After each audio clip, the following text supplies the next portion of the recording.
This week, I finally got to use the Heart rotary tool to carve details into my IKEA hack table. Plus, we get to meet Ben from Virginia Home Improvements, and we'll share a few of our favorite maker videos of the week. But first, it's time for a maker break.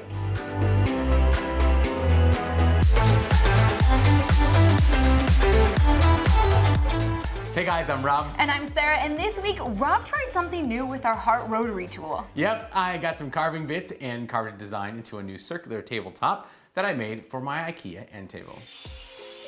My wife bought this IKEA end table a couple years ago and immediately asked me to make a round wood top for it, to which I replied, sure, as soon as I can figure out how. 2 years later, it occurred to me that not only did I have the ability to make a perfectly round insert, but I had a rotary tool I had yet to use, so the project began. Now I wanted this top to sit flush in the table, so I needed it to be 1 1/8 inch thick. Not having anything that thick besides 2x4s, I knew I'd need to rip a few on my table saw. I first cut them down to length on the miter saw to make the rips easier. Next, I used the table saw to square up the sides. Then I rotated each piece vertically to rip them down to 1 1/8 inch. Now my blade doesn't have the capacity to cut all the way through 3.5 inches, so I had to run them through twice, once on each side. It was a little nerve-wracking, but I made sure to apply all 3 directions of pressure that Steve Ramsey taught us. Down, forward, and into the fence. These grippers helped a bunch.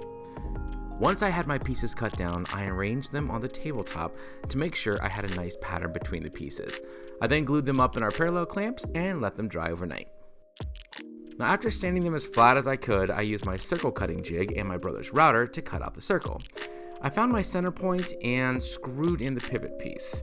I was careful to cut a bit wide, measure, and then slowly move in to make sure the final piece would fit the top perfectly.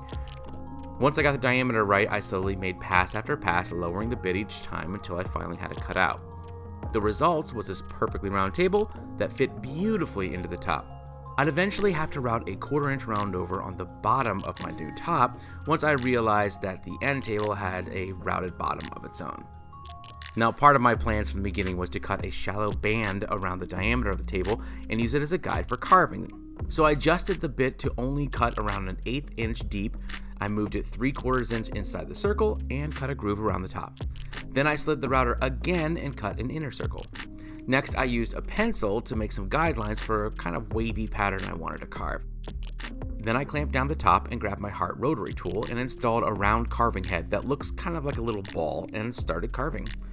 I made short, purposeful cuts in the wood, doing my best to stay in the lines. This process turned out to be really, really fun. I didn't do anything groundbreaking here, but the results were even better than I hoped. Last of all, I applied a few coats of lacquer, and well, here's how it turned out. My wife admitted later that when I first told her I was going to carve a design in the top, she was not excited about it, but when I was done, she loved the extra detail and asked for another one. That looked fun. Yeah, I really want to try it more. So I'm gonna start drawing some more complex things and playing with the different carving bits I got just to see what I can do. But yeah, it was really fun. That's great, but right now it's time to meet a maker. This week we get to talk to Ben from Virginia Home Improvements. Hey Rob, hey Sarah, my name is Ben Wright. I am the creator of Virginia Home Improvements Instagram page. We've been in existence for about a little over a year now, and it really started as a woodworking page. All I did was all my woodworking projects on there, and then it kind of transitioned into a home improvement page with a lot more variety. Just within a year, I've seen some really awesome growth within the page and some awesome support really from everybody, whether it's DIY, home improvement. Everybody's just super cool. The culture's really awesome. And I've gotten to work with several cool brands, one of those being Heart, which I absolutely love their brand.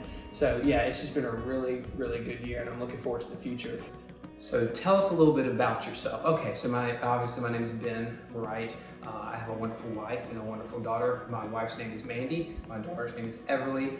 2 great parents and 2 awesome brothers. Grew up in a wonderful home. I have a full-time job outside of all this home improvement stuff. I do work and manage 2 Chick-fil-A stores, which has been a great blessing. I've been there about 9 years, so I have a pretty busy life.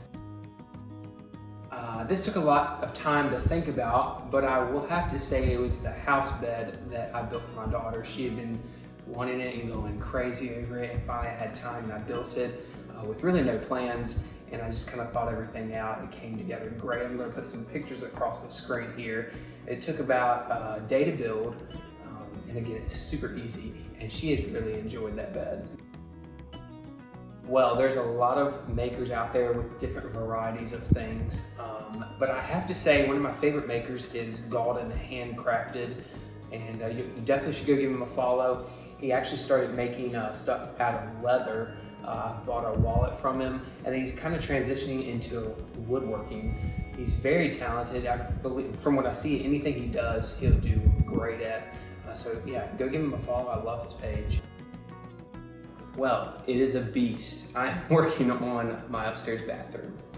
And yeah, it's been about a little over a month, and I've jerked everything out. It had a tub, it was from the 1970s, and I'm replacing everything, all the plumbing, and that is a task in and of itself. I've learned so much. I've watched a ton of videos, watched a ton of Instagram videos, and had a few mistakes, of course, but I've learned so much from it.